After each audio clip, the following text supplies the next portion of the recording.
Hola coulisses, j'espère que vous allez bien. Barça, Newcastle, début de Ligue des Champions. Barça orphelin de Lamine Yamal, son magicien, son prodige. Barça orphelin de Gavi, Barça orphelin de Balde. Quel 11 mettre en place par Hansi Flick pour affronter ce match dans ce stade difficile de Newcastle? Qui sera le leader technique de cette équipe à part Pedri en l'absence de Lamine Yamal? On va évoquer tous ces sujets-là dans cette vidéo. Alors on vous prie de rester pour savoir quel serait le 11 probable et quel serait aussi notre pronostic pour ce match Barça-Newcastle.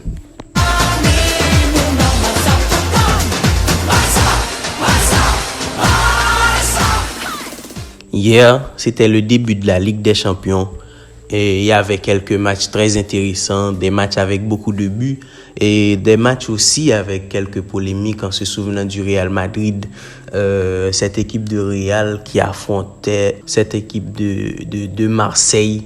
Eh bien les amis, le Real Madrid a battu l'Olympique Marseille 2-1.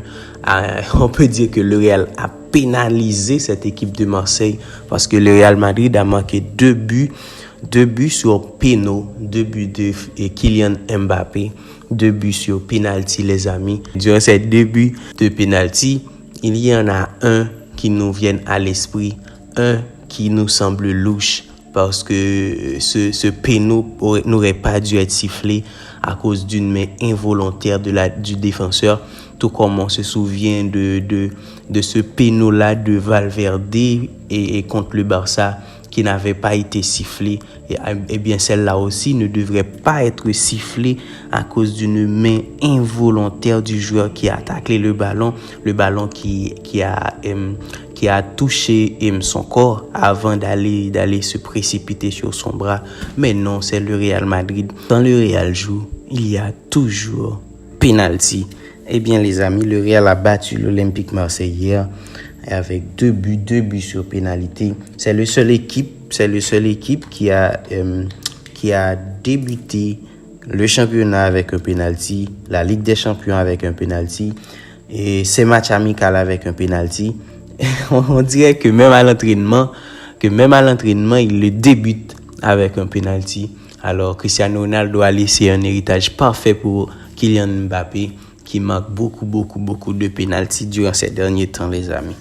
Bien, le Barça orphelin de Lamine Yamal va jouer un match dans un stade difficile à Newcastle. Comment faire? Que va faire Hansi Flick les amis? À rappeler que le Barça a battu l'FC Valence ce week-end sans la présence de Lamine Yamal. Donc face à Valence, la présence de Lamine Yamal nous a pas trop apparu et contre cette équipe de Valence. Mais par contre Newcastle, où nous serons à la recherche de magie, où nous serons à la recherche de génie, où nous serons à la recherche de prodiges, d'idées nouvelles, des dribbles qu'on n'a pas vu du tout, des passes possibles. Eh bien les amis, cette équipe de Barcelone va affronter cette équipe de Newcastle sans Lamine Yamal. On se souvient tous de l'an dernier, du saison passée, comment étaient les matchs de Barcelone sans Lamine Yamal? Est-ce que ce problème est résolu cette saison? Est-ce que le Lamine Yamal dépendance a changé? On ne sait jamais, mais par contre, aujourd'hui, on va voir ce que va donner cette équipe de FC Barcelone sans la présence de Lamine Yamal, tout en se souvenant que Rafinha peut jouer à ce poste, même quand ce n'est pas le poste où il est le plus performant. Mais avec Rafinha de ce côté et Marcus Rashford de l'autre côté, le FC Barcelone devrait faire le taf, tout en se souvenant que Frenkie de Jong est de retour. Donc, le milieu sera formé de Frenkie de Jong et de Pedri, les amis. Il y a toute une diversité de choix que Hansi Flick pouvait aborder pendant ce match. Par exemple, on peut mettre Ronny Bardji à la place de Lamine Yamal et toujours installer Rafinha sur le côté gauche. On peut aussi mettre Marcus Rashford sur le côté gauche et installer Lamine Yamal sur le côté droit.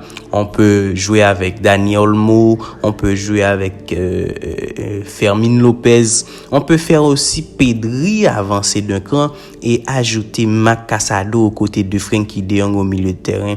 Il y a beaucoup de choix. On va essayer d'imaginer ce que Hansi Flick va mettre et durant ce match contre Newcastle.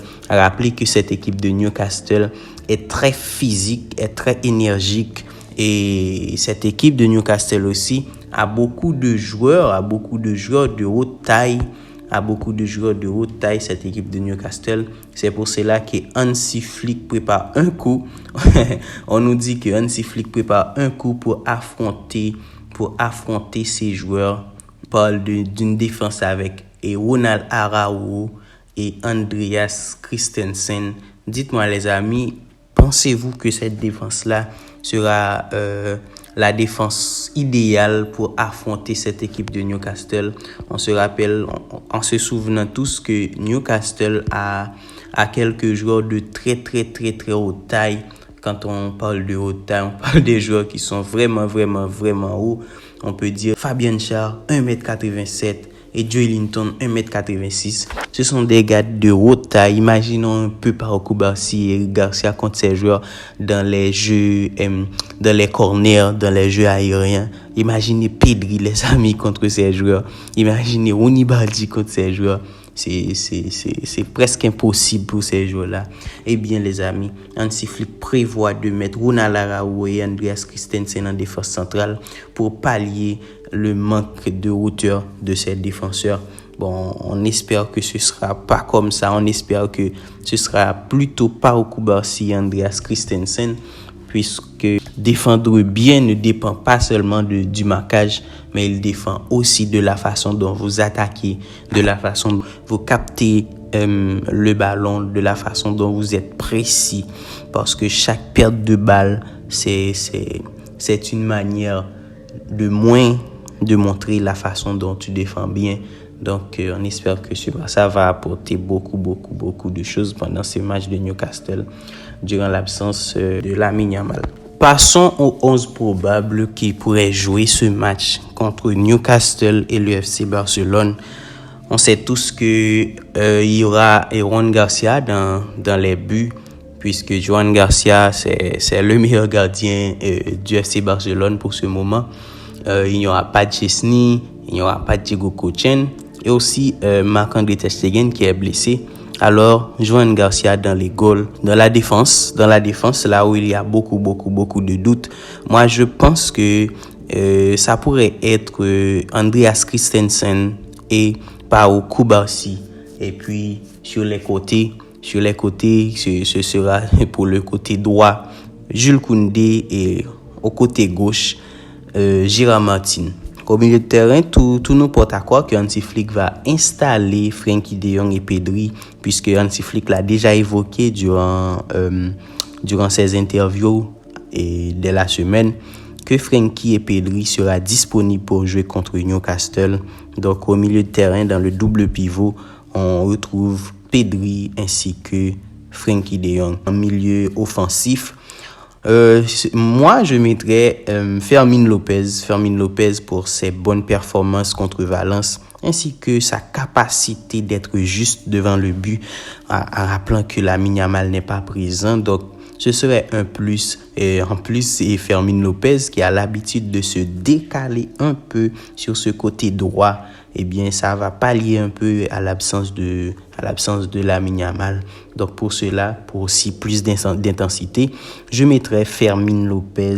Puis, le trio en attaque serait Marcus Rashford sur le côté gauche et Robert Lewandowski. Après son doublé contre Valence, eh bien, ce serait Robert Lewandowski en pointe de l'attaque, qui est juste devant le but, qui n'a pas besoin de 5-6 occasions durant un match pour en marquer un.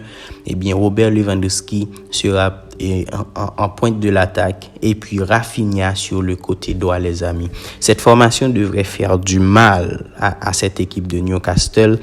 Nos pronostics pour ce match Barça-Newcastle, on espère que le Barça va gagner. Mais on voit un match qui se termine par 3-1 pour cette équipe de FC Barcelone.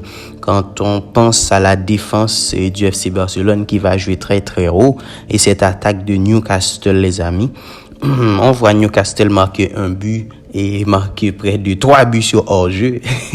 On l'espère bien. Et en plus, on voit le Barça avoir le maîtrise du ballon ainsi que beaucoup d'actions et en concrétiser quelques-uns. Donc on espère et on voit un Barça qui va gagner environ 3-1 pendant ce match de début de Ligue des Champions pour le FC Barcelone contre cette équipe de Newcastle, les amis. Voilà, c'était tout pour cette vidéo. On espère que cela vous a plu. N'hésitez pas à nous dire dans les commentaires, les amis, à la place de Lamine Yamal, que mettrez-vous pour cette équipe de FC Barcelone? Pensez-vous que le Barça peut gagner sans la présence de Lamine Yamal? N'hésitez pas à nous dire dans les commentaires. Allez, ciao, à la prochaine. Visca Barça, Visca Catalunya.